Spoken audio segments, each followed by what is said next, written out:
have family here? No, just my boyfriend. I can't wait to surprise him. When you did the junket for the last To All the Boys movies, did you know at that point that you were going to get your own series? Like, did you have any idea? Talk to me about that sort of timeline, because I was so excited. Thank you. Yeah, it was a while.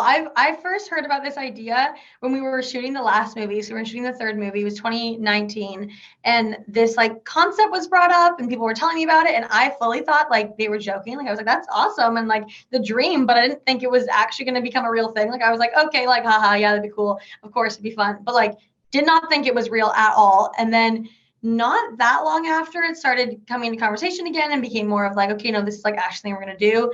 And then, yeah, when I was doing the junket, when I was doing press for the third movie, it was already like, we knew that this was going to happen. And I literally remember being asked questions of being like, oh, like, could you do a Kitty spinoff? Or like, could there be a future? And I was like, oh, I don't know, idea. That would be great.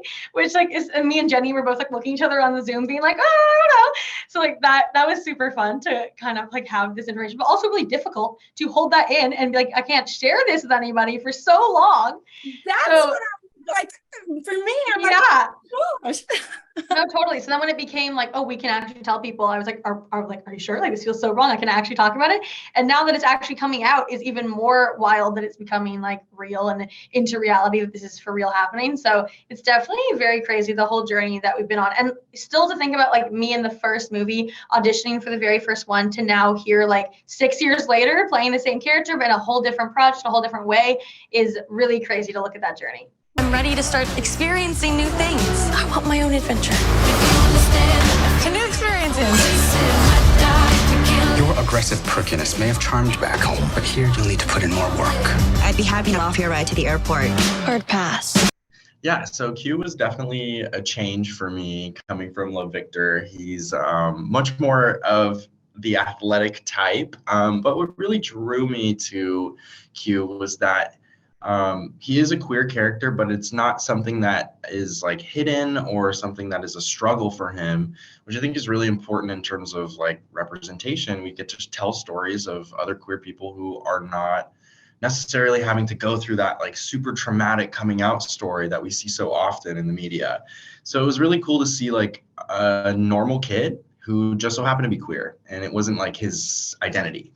And I think that's kind of like what I loved about him in terms of like a different character per se. Like he's definitely something I haven't played before. So I hope that was a good enough answer for you. No, it was perfect, because honestly, you actually brought up something that I'm thinking about right now. It's like, luckily we are of an age where hopefully, there are kids out there who are able to just be themselves and not have to worry about identity. And so to be able to play a character like Q, it's just a guy being himself, and Yeah. just living. And like no one makes a big deal out of it, and it's just who he is, and it's normalized. That's what I am hoping that translates. How have you felt that you have grown Kitty as a character, not only for the first 3 movies, but now going into this 10 episode series? Like, how do you feel like you've been able to help grow into this character?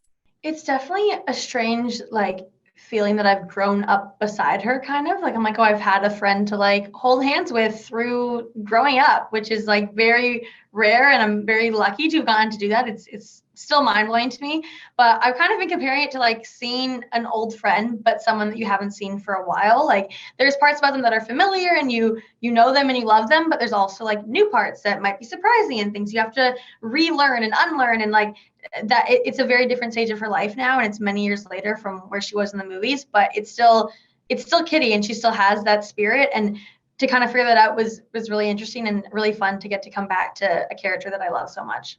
When you were growing up as a young actor, who was that actor for you that you were like, I aspire to be that person? Or, you're like, gosh, I hope to have a career just like that guy.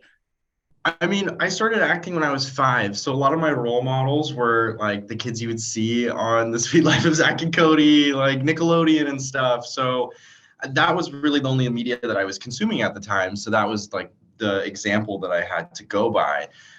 So when I started acting at 5 years old, you know, that was like the goal. I wanted to be on the Disney Channel. I wanted to be one of those kids. You know, none of that ever happened, but I stuck with it, and I'm here today. So I'm happy with how things have turned out. It's safe to say. Your experience as a college student, is it any way similar as to what Kitty kind of goes through it all, or is it vastly different?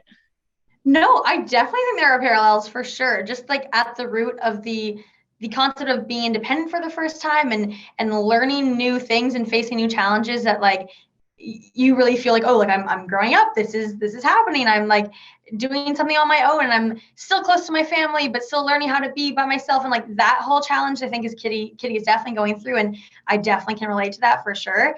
And yeah, university was honestly one of the greatest experiences ever. I've had the best time at school, but it was really cool to see that. There were definitely many moments where I'm like, I feel like Kitty right now. This is something that would be happening to her, and like little conversations that Kitty had in the show of like talking to Q, being like, oh, like coming to Korea really opened you up, and like all these new things happen. Like for me, Korea kind of did that for me too. Like I kind of got to go to international school and move away from home and meet new people and like live in the same places as my cast. Like we were all like down the hall, and I was like, this is like dorm rooms. Like all of those parallels too was so fun. But for sure, I think that the combination of me going to Korea and then me going to university was like majorly that big step for sure. The same as Kitty. You came here to have new experiences and live your life. Think of all the possibilities. They say go big or go home, right? If you want, then you want.